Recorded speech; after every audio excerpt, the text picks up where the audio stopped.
Maria Gallagher is the legislative director of the Pennsylvania Pro-Life Federation, an affiliate of the National Right to Life.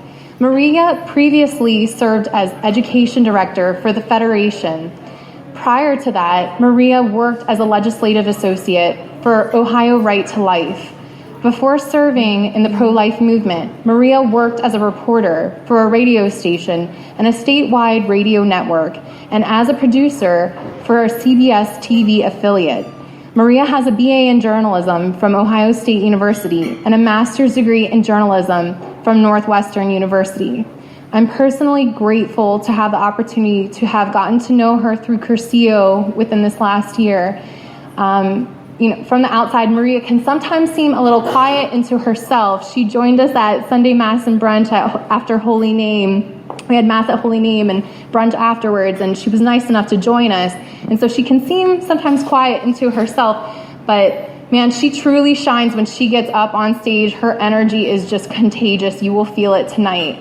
Maria is also she's a crusader for every single stage of life, from conception to natural death, and especially in the fight to restore the legal protection of the preborn. She truly is a determined prayer warrior in our diocese. She's always praying. I see it on Facebook all the time too, praying for everyone in our diocese, and we're just grateful to have her today to discuss a very prevalent topic in our society today regarding assisted suicide, how promoters are targeting us as young adults, and the abuses which occur when assisted suicide is legalized, which it has been in at least 5 states. So please keep that in mind, and please welcome our wonderful speaker who's been so patient, Maria Gallagher.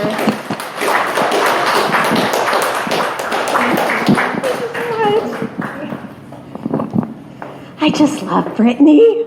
I can't help it. You know what? I knew that my boss was going to be here tonight, but what I didn't know was that my former confessor was going to be here tonight. So it's a little bit embarrassing, but I'll do my best. And I want to let you know, I hope that we'll have time for questions and answers. And since this is Sanctity of Life Month, if you have a question that's on pro-life but not on doctor-assisted suicide, I can help you with that, okay? So, first of all, I want to explain what I mean by assisted suicide. And I actually prefer the term doctor-prescribed suicide because that's what it is. We're not talking about end-of-life care, okay? Like if somebody should be on a ventilator, or if somebody who is dying has her heart stop beating, should her heart be restarted? Those are very important issues, and if you're interested in those issues, I highly suggest you invite a priest ethicist who is well-versed in end-of-life issues, and you'll get a whole education on that, okay? But this is about assisted suicide, and what I mean by that is when you go to a doctor and the doctor prescribes drugs to kill you. Okay, that's what I mean by assisted suicide. And I want to start out by telling you about a woman named Stephanie Packer, who is 33 years old, and she is the mother of 4, and her children range in age from 7 to 13, and she lives in California. And unfortunately, Stephanie has been diagnosed with scleroderma, so there's tissue forming in her lungs, and her doctors say that she is likely to die from this, okay? And she's only 33 years old with 4 children. But she's already outlived her prognosis, and she wants to live for as long as she can to be there for her children. So her doctors suggested a new chemotherapy drug that might be able to help her. And so she was happy to hear about this, and she wanted to try it out, but the insurance company denied the claim.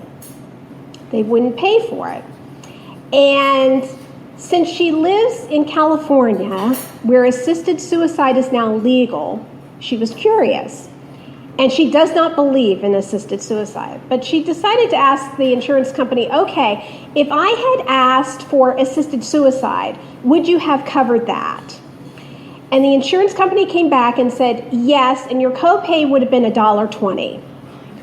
So the insurance company believes that Stephanie's life is worth less than the price of 2 Snickers bars, okay? Now, I'm sure that her life means more than 2 Snickers bars to her, and as much as her children may love chocolate, I'm sure that their mother's life is worth more than 2 Snickers bars to them.